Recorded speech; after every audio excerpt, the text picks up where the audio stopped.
नमस्कार, welcome all of you in our channel.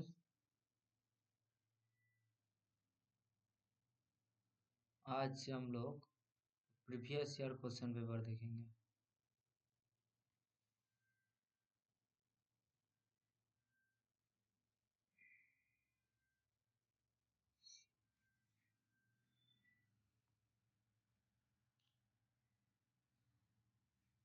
जो paper आज हम लोग करेंगे ये CNCI में जो एग्जाम लिया गया था 2023 के आसपास वो वाला पेपर है ये CNCI का एग्जाम 2023 में लिया गया था। तो पहला क्वेश्चन क्या बोल रहा है? एक तरफ लिस्ट में क्लॉटिंग फैक्टर दे के रखा है और दूसरा तरफ कॉमन नेम दे के रखा है, बोल रहा मैच करना है।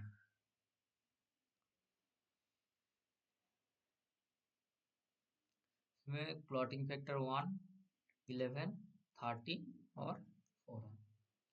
तो हम लोग का क्लॉटिंग फैक्टर 1 कौन सा है? इसका क्लॉटिंग फैक्टर 1 का नाम है फिब्रिनोजेन।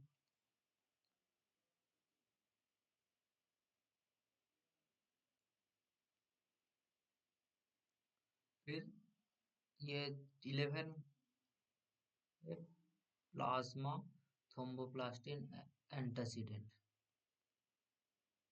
ये 13 का क्या नाम है? 13 फिब्रिन स्टेबलाइजिंग फैक्टर 13।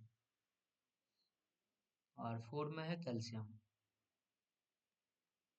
तो हम लोग का ये इसका करेक्ट आंसर होगा। तो इसका करेक्ट आंसर हम लोग का क्या आ रहा है? 4 नंबर ऑप्शन इसका करेक्ट बैठ रहा है। ये ए में है क्या ना, एक के साथ 2 है तो एक फैक्टर 1 क्या नाम है? फिब्रिनोजेन।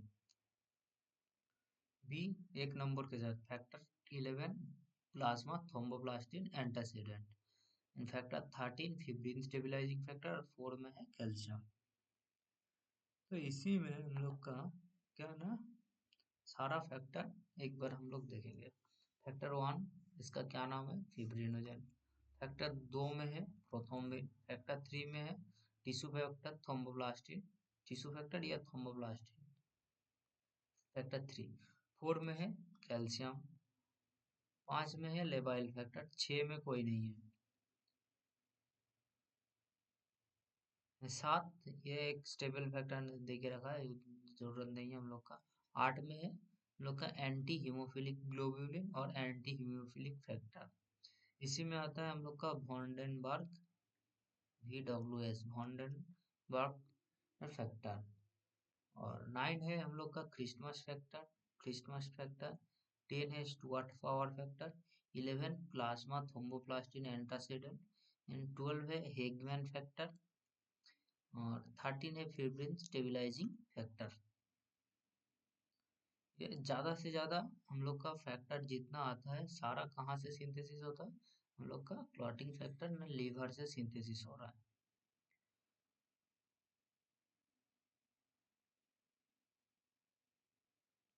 तो ये जो फैक्टर हम लोग का बॉडी में क्या ना कहीं पे काट हो जाता है ये तो वो सब जगह में क्या ना ब्लड क्लॉटिंग में हेल्प करता है। तो ये जो ब्लड क्लॉटिंग हम लोग का होता है तो वो दो पाथवे में होता है, एक इंट्रिंसिक पाथवे एक एक्सट्रिंसिक पाथवे। इंट्रिंसिक पाथवे में हम लोग का कौन कौन का फैक्टर हम लोग का काम में आता है? फैक्टर फैक्टर 12, फैक्टर 11 और फैक्टर 9। ये हो गया हम लोग का इंट्रिंसिक फैक्टर 12, 11 और 9।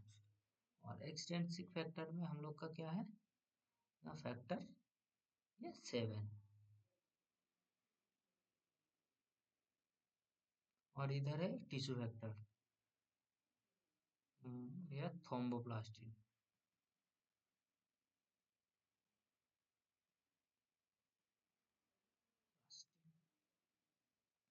फिर इधर हम लोग का क्या है? फैक्टर 8 काम में आता है, फिर कैल्शियम काम में आता है। कॉमन जो पाथवे है कॉमन पाथवे के अंदर हम लोग का 10 है, 10, फिर प्रोथ्रोम्बिन फिब्रिनोजेन हम लोग का है 10 1 2।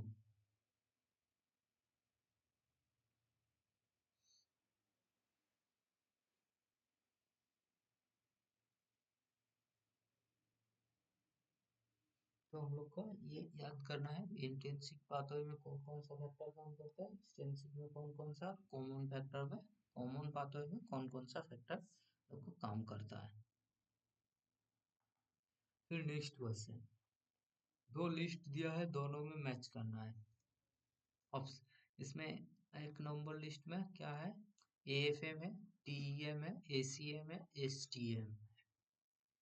तो इधर ये जो क्वेश्चन डाला है सिर्फ कंफ्यूजन करने के लिए डाला हुआ है। ये जितना है सबका इधर फुल फॉर्म दे के रखा है। AFM atomic force microscope, TEM transmission electron microscope, ACM scanning electron microscope और एसटीएम स्कैनिंग टनलिंग माइक्रोस्कोप।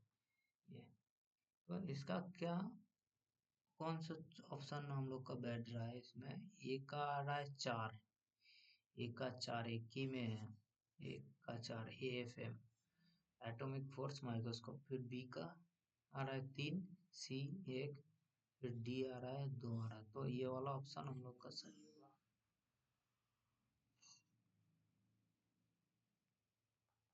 फिर नेक्स्ट क्वेश्चन बोला neutrophil are produced from the stem cell in the bone marrow and spend about 1 to 2 weeks in this compartment। तो बोल रहा है bone marrow में neutrophil 1 से 2 हफ्ता रहता है। Arrange various cells produced in the mitotic pool and in post mitotic pool according to their maturation. बोल रहा है ये जो हम लोग का दिया हुआ पूल है इसमें हम लोग का अरेंज करने बोला है देयर मैचुरेशन का, कैसे कौन सेल से कौन सा बन रहा है उसका मैचुरेशन सीरीज के हिसाब से अरेंज करने वाला है। तो अगर हम लोग देखें तो सबसे पहले हम लोग का ब्लास्ट सेल आता है, माइलोब्लास्ट, ये पहला हुआ।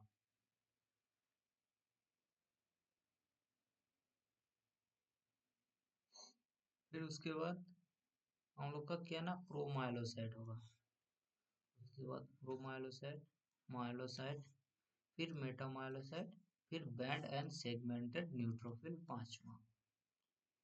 तो फिर इसका ऑप्शन क्या हो रहा है, सी डी ई बी ए ना, ये वाला ऑप्शन हम लोग का सही बैठ रहा है। तो ये मेटा पहले myeloblast, promyelocyte, myelocyte, metamyelocyte, band form and mature neutrophil.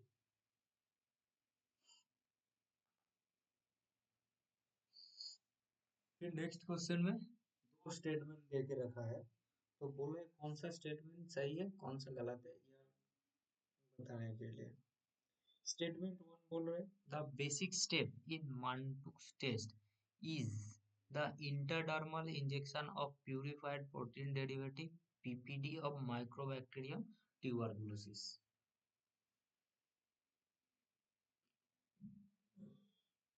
Statement two में क्या बोल रहा है, after 48 hours the area around injection site appears hardening and red due to the delayed hypersensitivity reaction, and which indicates that the person has tuberculosis and the sensitized T cell react with PPD। पहला statement में बोल रहा है हम लोग का जो मंतु test करते हैं उसमें एक इंट्राडर्मल इंजेक्शन देते हैं क्या ना, PPD of mycobacterium tuberculosis, purified protein derivative of mycobacterium tuberculosis को हम लोग इंट्राडर्मली इंजेक्ट करते हैं। फिर स्टेटमेंट टू में बोल रहे हैं आफ्टर 48 आवर्स का जहाँ पे हम लोग इंजेक्ट किए हैं वहाँ उस जगह पे क्या हार्डनिंग हो रहा है और रेड हो रहा है due to delayed hypersensitive reaction.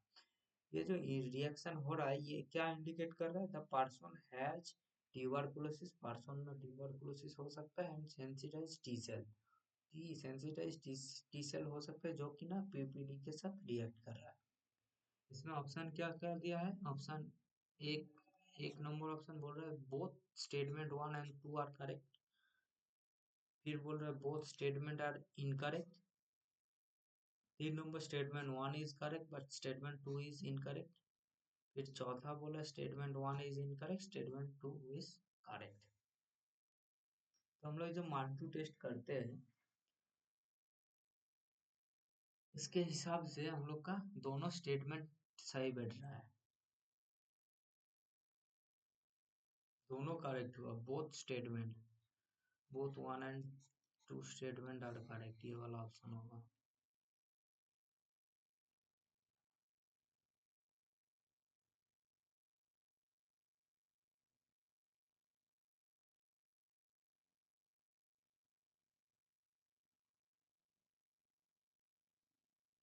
तो हम लोग का जो मार्क टेस्ट करते हैं उसमें क्या कितना हम लोग इंजेक्ट करते हैं, जो पीपीडी बोले हैं 0.1 ml पीपीडी हम लोग इंजेक्ट करते हैं। कहाँ पे इंजेक्ट करते हैं ना, इंटरडर्मली इंजेक्ट करते हैं into the flexor aspect of the forum. Forum में फ्लेक्सर एस्पेक्ट इलाका में हम लोग इसको इंजेक्ट करते हैं इंटरडर्मली। फिर ये जो मार्क टेस्ट इसका रिजल्ट क्या आता है जब पीपीडी हम इंजेक्ट कर देंगे, इसको पहले एग्जामिन कब करेंगे, 48 to 78 आवर्स के अंदर हम लोग इसको एग्जामिन करेंगे, या उसके बाद 48 to 72 आवर्स के बाद हम इसको इंटरप्रेट करेंगे। पॉजिटिव टेस्ट का इंटरप्रिटेशन क्या होगा, इन द पॉजिटिव रिएक्शन क्या बोल रहा है, देयर इज इन ड्यूरेशन, मतलब लोकल एडेमा होगा ऑफ 10 मिलीमीटर डायमीटर। जो एडिमा बनेगा जहां इंजेक्ट किए है उसका डायमीटर 10 मिलीमीटर होगा और मोर, उससे ज्यादा भी हो सकता है। Surrounded by the erythema at the site of inoculation. Erythema मतलब रेड स्पैच हो जाना। Positive test only confirms the past infection with the tubercle bacilli. ये बोल रहा है इसके पहले उसका ट्यूबरकुलस बैसिली से इन्फेक्शन हुआ है, but does not indicate the presence of active stage of the disease. मतलब ये नहीं बोल रहा है कि अभी भी उसका ट्यूबरकुलोसिस हुआ है, होके रखा है। The test is helpful in the children under 5 years for indication of active infection. जो बच्चा लोगों में क्या ना एक्टिव इन्फेक्शन अगर रहेगा तो उसके लिए ये हेल्पफुल टेस्ट है। और the test become positive 4 to 6 week after infection और बीसीजी वैक्सीन। बीसीजी ये जो हम लोग टीबी के लिए ये वैक्सीन यूज करते हैं, ये वैक्सीनेशन होने के बाद 4 to 6 week ये हम लोग को मार्क टेस्ट पॉजिटिव देगा। तो हम लोग का ये अगर पॉजिटिव होता है तो इसका डायमीटर कितना होता है ना, इंड्यूरेशन का 10 मिलीमीटर उससे ज्यादा। तो ये एक क्वेश्चन आने का जगह है, यहाँ से एक क्वेश्चन आता है। और हम लोग रिजल्ट कितना टाइम बाद देखेंगे, 48 to 72 आवर्स के बाद हम लोग देखेंगे। तो अगर क्वेश्चन पे अगर चले तो इससे क्या क्या क्वेश्चन आता है, ये जो दो स्टेटमेंट दिया हुआ है इसमें क्वेश्चन जो बनता है, एक तो ये कौन सा टाइप का हाइपर सेंसिटिविटी है, ये डिलेड हाइपर सेंसिटिविटी रिएक्शन। ये जो डिलेड हाइपर सेंसिटिविटी रिएक्शन होता है ये का ना टाइप 4 हाइपर सेंसिटिविटी रिएक्शन होता है, टाइप 4 हाइपर सेंसिटिविटी। ये टाइप 4 होता है, ये क्या ना लोग टी सेल लिम्फोसाइट के चलते, या T lymphocyte lymphocyte mediated, T lymphocyte mediated होता है।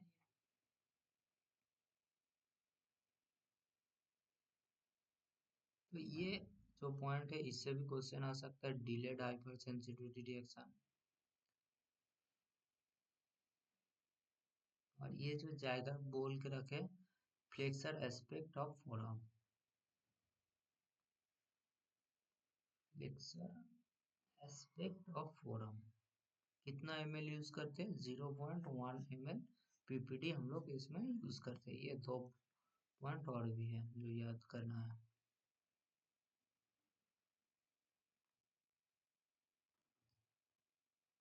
नेक्स्ट क्वेश्चन, बोल रहा स्टोन में form at any level in the urinary tract but most arise in the kidney।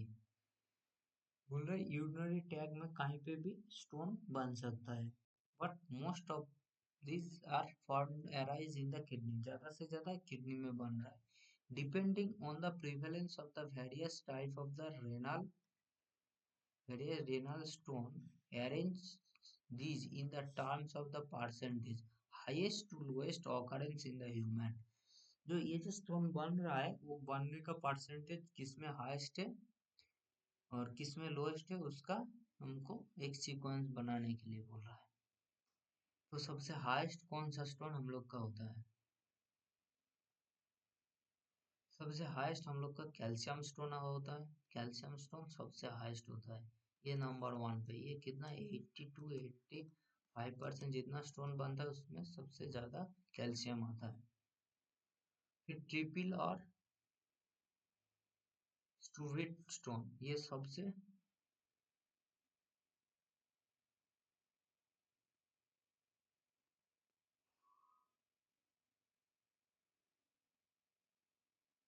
ये इस कैल्शियम स्टोन के बाद ये ट्रिपल ट्रूविट होगा, फिर उसके बाद यूरिक एसिड स्टोन, फिर सिस्टीन स्टोन। ये इसका सीक्वेंस होगा। ये एक नंबर होगा, ये वाला दो नंबर होगा, ये तीन नंबर, ये चौथा। ये वाला सीक्वेंस इसको होना चाहिए।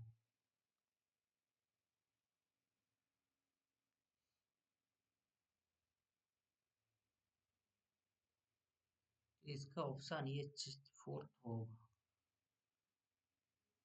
इसका option fourth.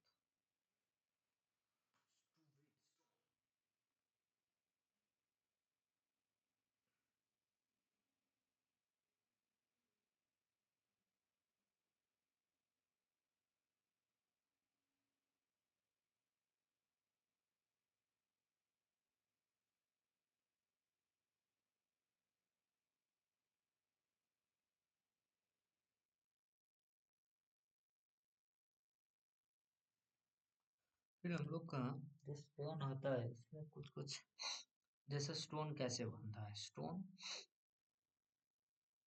stones are made of minerals in the urine in that form crystal। बोला स्टोन यूरिन में जो मिनरल है उससे हम लोग का ये क्या ना क्रिस्टल बनाता है। Sometimes the crystals also grow into stone। कुछ टाइम कुछ टाइम में ये जो क्रिस्टल बन रहा है मिनरल से वो स्टोन में ट्रांसफॉर्म हो रहा है। About 85% of the stone are composed of calcium and the remainder are composed of various substances including uric acid, cysteine और stearate। स्टूड है a mixture of magnesium, ammonium and phosphate। जो stone magnesium ammonium और phosphate है, ये mixture हो रहा है। इसको ऑल्सो क्या बोल रहा है? इन्फेक्शस स्टोन बोला जाता है, because they form only in the infected urine. जब हम लोग का यूरिन इन्फेक्शन होता है तब ये स्टोरेज स्टोन हम लोग का बनता है।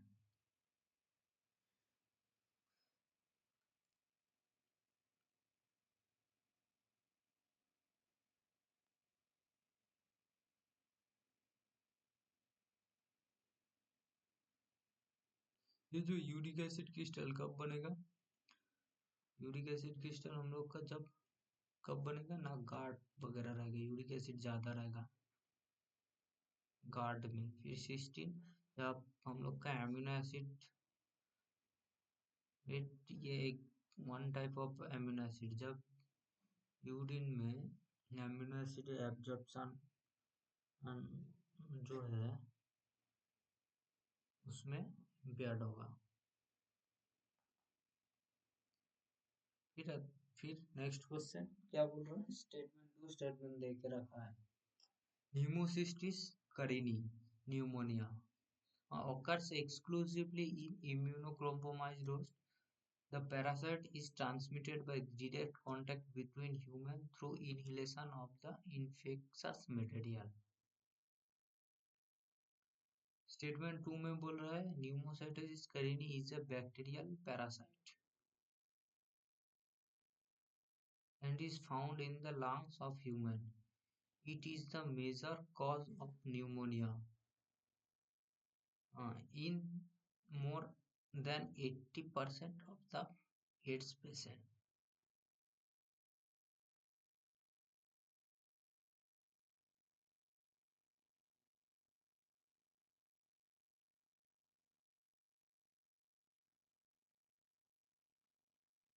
इसमें बोलना है जो दो स्टेटमेंट जो दे के रखा है कौन सा ठीक कौन सा सही है कौन सा गलत है.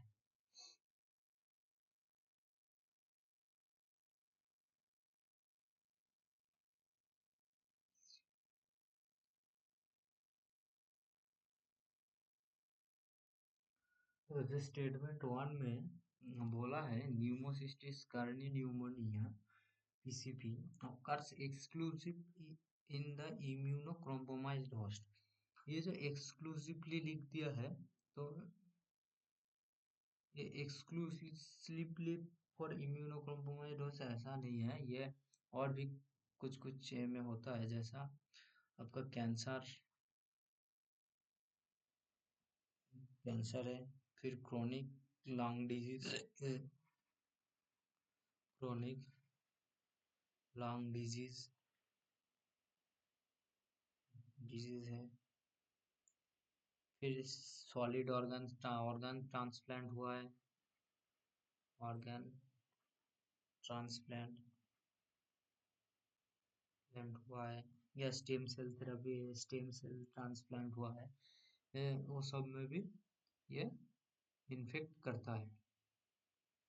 ये फिर लिखा है the parasite is transmitted by direct contact. ये डायरेक्ट कांटेक्ट में नहीं फैलता है. Direct contact between humans through inhalation the infectious material. ये जो लाइन है थोड़ा गड़बड़ है. एक तो डायरेक्ट कांटेक्ट दे दिया फिर inhalation of the infectious material दे दिया.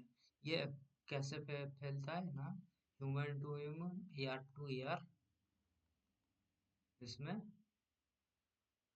एयर टू एयर ट्रांसमिट होता है. फिर स्टेटमेंट टू में दिया है carinii is a bacterial parasite and is found in lungs of the human. ये जो है ये बैक्टीरियल पैरासाइट है नहीं.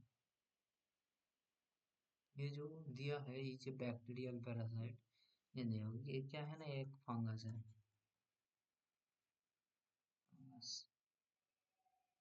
ये लंग्स में मिलता है और ये क्या करता है हम लोग का न्यूमोनिया तो करता है. ये 80% ऑफ द एड्स है ये हम लोग का न्यूमोनिया करता है.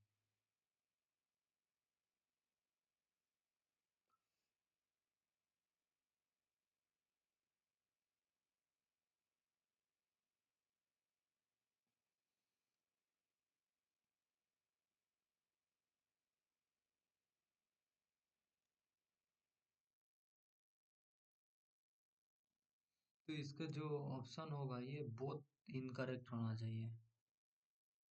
ये वाला ऑप्शन आंसर होगा बोथ इनकरेक्ट. तो ये जो न्यूमोसिस्टिस स्कार्डिनी है इसके संबंध हम थोड़ा और भी जानते हैं. देखते हैं क्या लिखा है. इसका जो ह्यूमन स्पीसीज है ह्यूमन को जो इन्फेक्ट करता है उसको क्या है न्यूमोसिस्टिस जीरोवेसी उसको बोला जाता है. जो करिनी जो है वो पहले क्या ना रैट को इन्फेक्ट करता था. has been assigned to describe the rat species of the pneumocystis. ये जो करिनी है पहले रैट में जो इन्फेक्शन करता था उसको बोला जाता था. फिर pneumocystis exist in cyst and trophozoite form. ये दोनों फॉर्म में मिलता है. The cyst is found in the environment whereas in the tissue cyst and the trophozoite, tissue में दोनों मिलता है। ये इसका जो ट्रोपोजोइट है 4 to 8 स्पोरोजोइट इसमें हम लोग को मिलता है। ये क्या करता है ना, ये प्लाज्मा सेल न्यूमोनिया करता है। ये जो इसमें क्वेश्चन में पूछ रहा था पीसीपी, पीसीपी इसी में है क्या ना, प्लाज्मा सेल न्यूमोनिया ये करता है। फिर इसमें लेबोरेटरी डायग्नोसिस में क्या है, तो हम लोग हिस्टोलॉजिकल जो अगर एग्जामिनेशन किए, लंग्स टिश्यू या बेल फ्लूइड, हेड या कोई भी थन से मोचे कोई भी फ्लूइड निकालना, तो उसको अगर हम लोग स्टेन करें तो इसका सिस्ट हम लोग को दिखेगा। क्या स्टेन करेंगे हम लोग, गामोरी मिथानोमिन सिल्वर स्टेन करेंगे, जीएमएस गामोरी स्टेन करेंगे।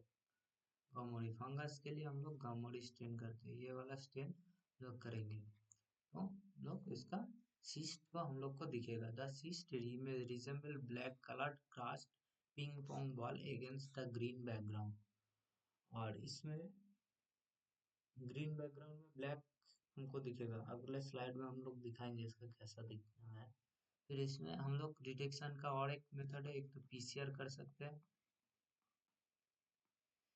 पीसीआर कर सकते हैं, या तो detection of 1,3 D glucan in serum, serum में 1,3 डी ग्लूकान अगर डिटेक्ट कर सकते हैं तो उसके चलते हम बताएंगे ये जो पीसीपी हुआ है। इसका अगर हम देखें तो ये कैसे दिखने में लगता है, ये जो है ये ब्लैक ब्लैक जो बॉल की तरह दिख रहा है, ये है, ये जितने ये भी है, ये भी है, ये सारा पीसीबी मतलब करनी का सिस्टम। नेक्स्ट क्वेश्चन क्या बोल रहा है, which one of the following site is most favourable for wider cultivation using an embryonated egg. अगर एम्ब्रयोनेटेड एग हम लोग यूज कर रहा हूँ वाइडर कल्चर के लिए, तो उसमें कौन सा सबसे फेवरेबल साइट है।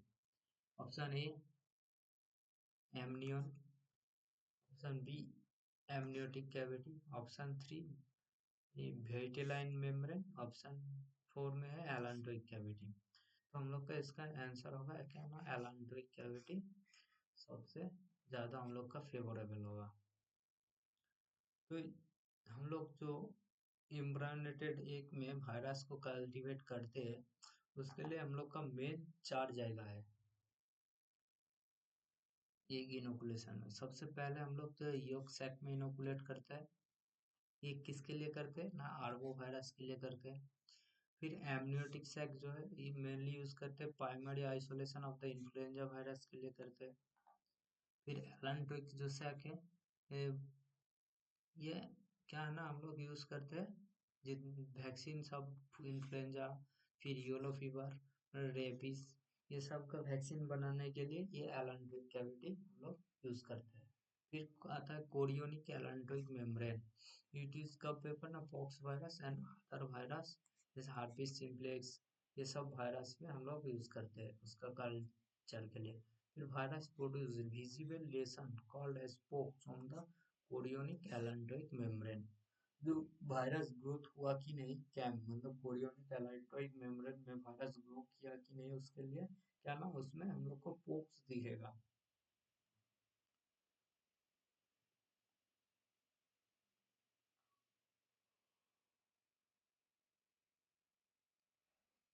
ये जो एलेंट्रोइक सैक है ये क्या बोल रहा है, लार्ज कैविटी, तो hence it is used for the better yield of the viral vaccine. तो बेटर यील्ड हम लोग को एलेंट्रोइक सैक से मिलेगा, इसीलिए हम लोग एलेंट्रोइक सैक को यूज करेंगे। तो ये जो एग इनोकुलेशन है ना, एम्ब्रायोनेटेड हेन एग्स माने एम्ब्रायोनेटेड हेन एग हम लोग यूज करते हैं ना कल्टीवेशन ऑफ वायरस के लिए। ये पहला कौन यूज किया था ना, वुड पास्चर ने ये पहला इस्तेमाल किया था। फिर ये जो मेथड डेवलप किया कौन ना, बूर्नेट ने, ये वाला एग इनोकुलेशन का मेथड सबसे पहले डेवलप किया है उसके बाद।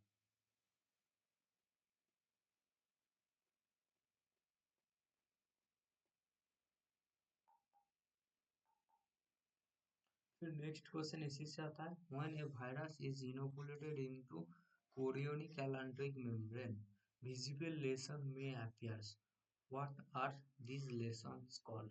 ये लेशन जो बनता है उसको क्या बोला जाता है?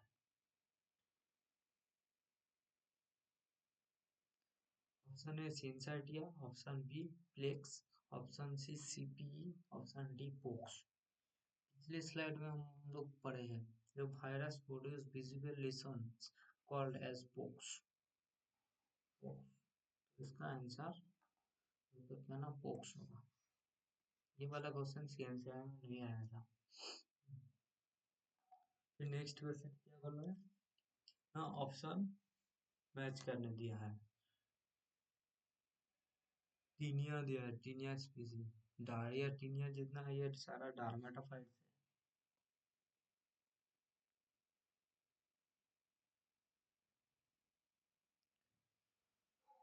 Tinea unguium, tinea corporis, tinea barbae या टीनिया कैपिटिस।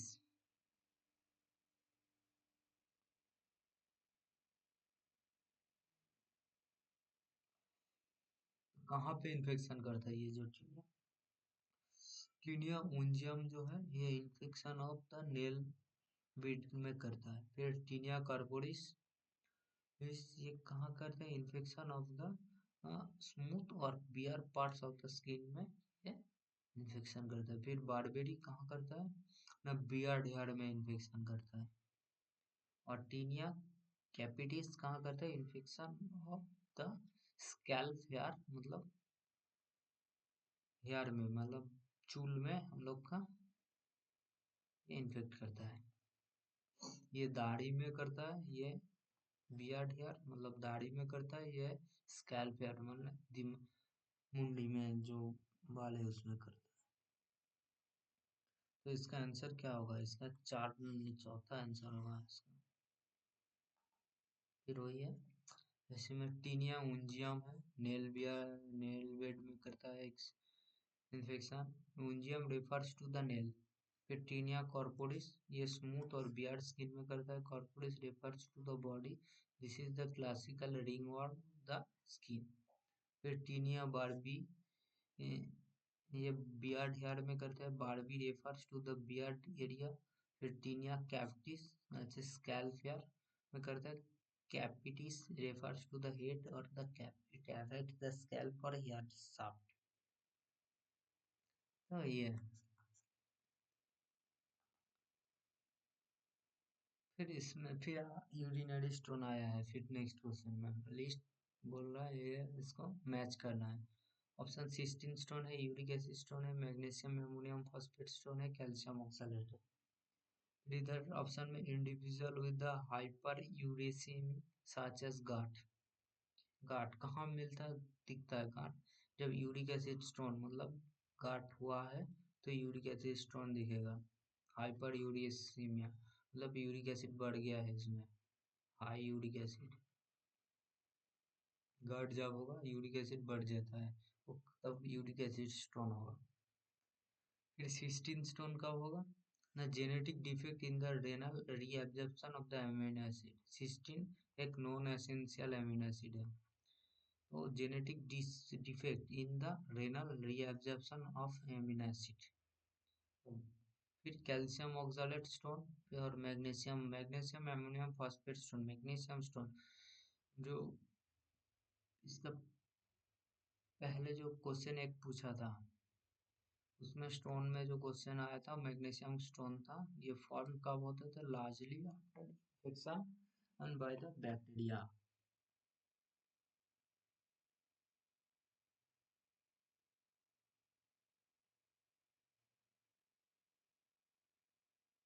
स्टूविट स्टोन जो था वो क्या ना, स्टूविट स्टोन ये वाला है, स्टूविट STRUVIT स्टूविट स्टोन। मैग्नीशियम स्टोन को स्टूविट स्टोन बोला जाता है, अमोनियम फॉस्फेट के साथ बनता है। ये form largely after infection of the bacteria mainly Proteas.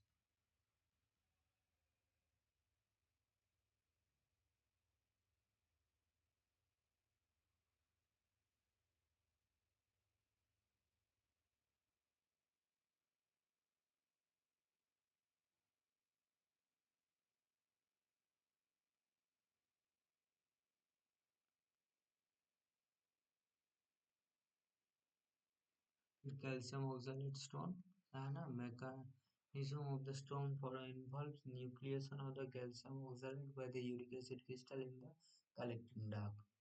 तो इसका कौन सा ये ऑप्शन हो रहा है, ये मैच करने के बाद एक नंबर आ रहा है 3, फिर बी आ रहा है 1 में है, सी आ रहा है 4 में, डी आ रहा है 2 में, तो इसका चौथा ऑप्शन होगा आंसर।